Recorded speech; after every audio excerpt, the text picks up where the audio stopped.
आप सम्राट न्यूज देख रहे हैं। अभी कैमरे पे हमारे साथ है भोजपुरी के चर्चित गायक रंजीत सिंह जी हैं, काफ़ी सुपरस्टार गायक हैं। इनसे खास बातचीत करेंगे। आज ये पवन सिंह के छोटे भाई के तिलक महोत्सव में पहुंचे हुए हैं, इन्हीं से आज खास बातचीत होगी। और पहले रंजीत जी आपका स्वागत है मेरे चैनल में।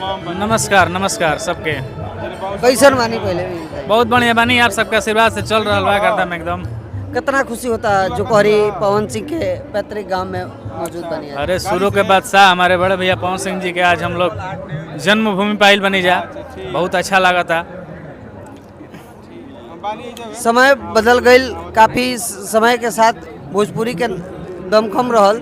आवे वाला समय में रंजीत सिंह के कहाँ देखल जाए? जहाँ आप लोग देखल चाहम जा वहाँ हम हाजिर रहम। बस आप सब प्यार ऐसे यहीं बना रहो और बैक टू बैक अपन गाना आवत हटे, आप लोग प्यार भी मिलता। अभी तक अभी नया प्रोजेक्ट कौन करता नहीं भोजपुरी? आइल बा गाना सब लगन वाला गाना आइल बने सब। और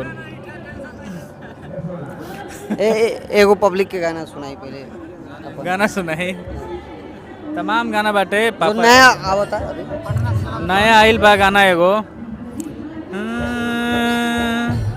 नमरी पे सोचा जानी घघरी उठा लेम, हाथ में दे दबा की मुँह में न लेम, काहे का तारे अतना ते भाव पगली, काहे खाता रे अतना ते भाव पगली, अरे आऊ है ने आऊ ना खरा देखाऊ, ले उठावा से नोटवा दबाऊ पगली। बहुत लाजवाब गाना बा, सुनम जा आप लोग।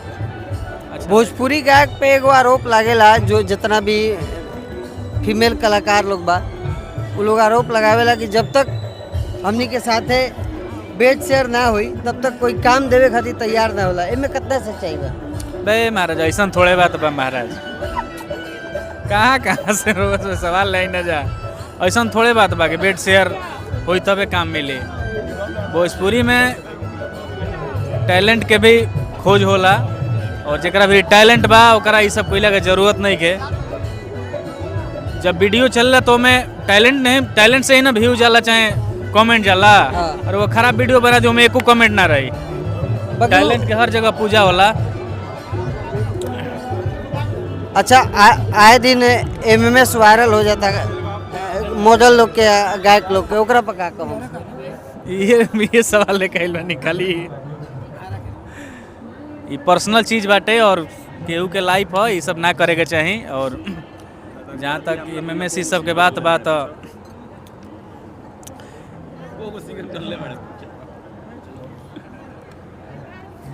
बोली रे पूछी।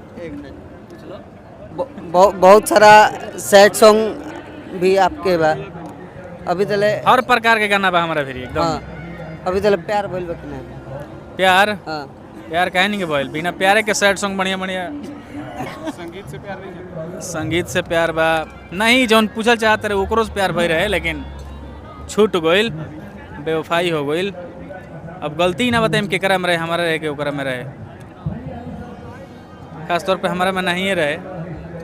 ओकर बाद गाना आइल सैड सॉन्ग कि दिलवा दुखाई दवा खाना न मिली, कि फिर पास आवे के चाहबू बाकी बहाना न मिले, दिया बार के खोजबू हमारा जस दीवाना न मिली।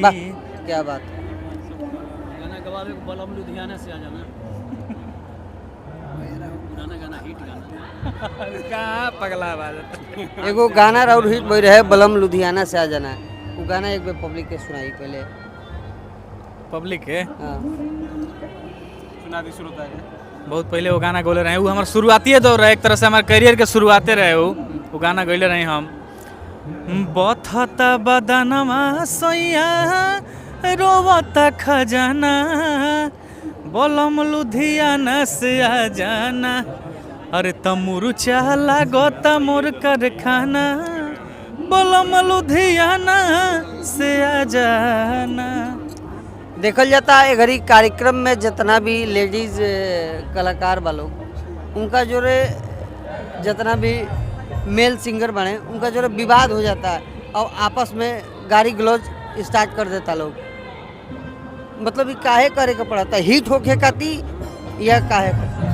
ये सब तो हम नहीं जानत, हमनी के बस ना करनी जो हमनी के कलाकार विवाद के फेरा मना रहे जो शुरू से ही हमनी के साफ सुथरा छोई बाटे और मंच पे आदमी गाना गावे जाला विवाद करे ना जाला।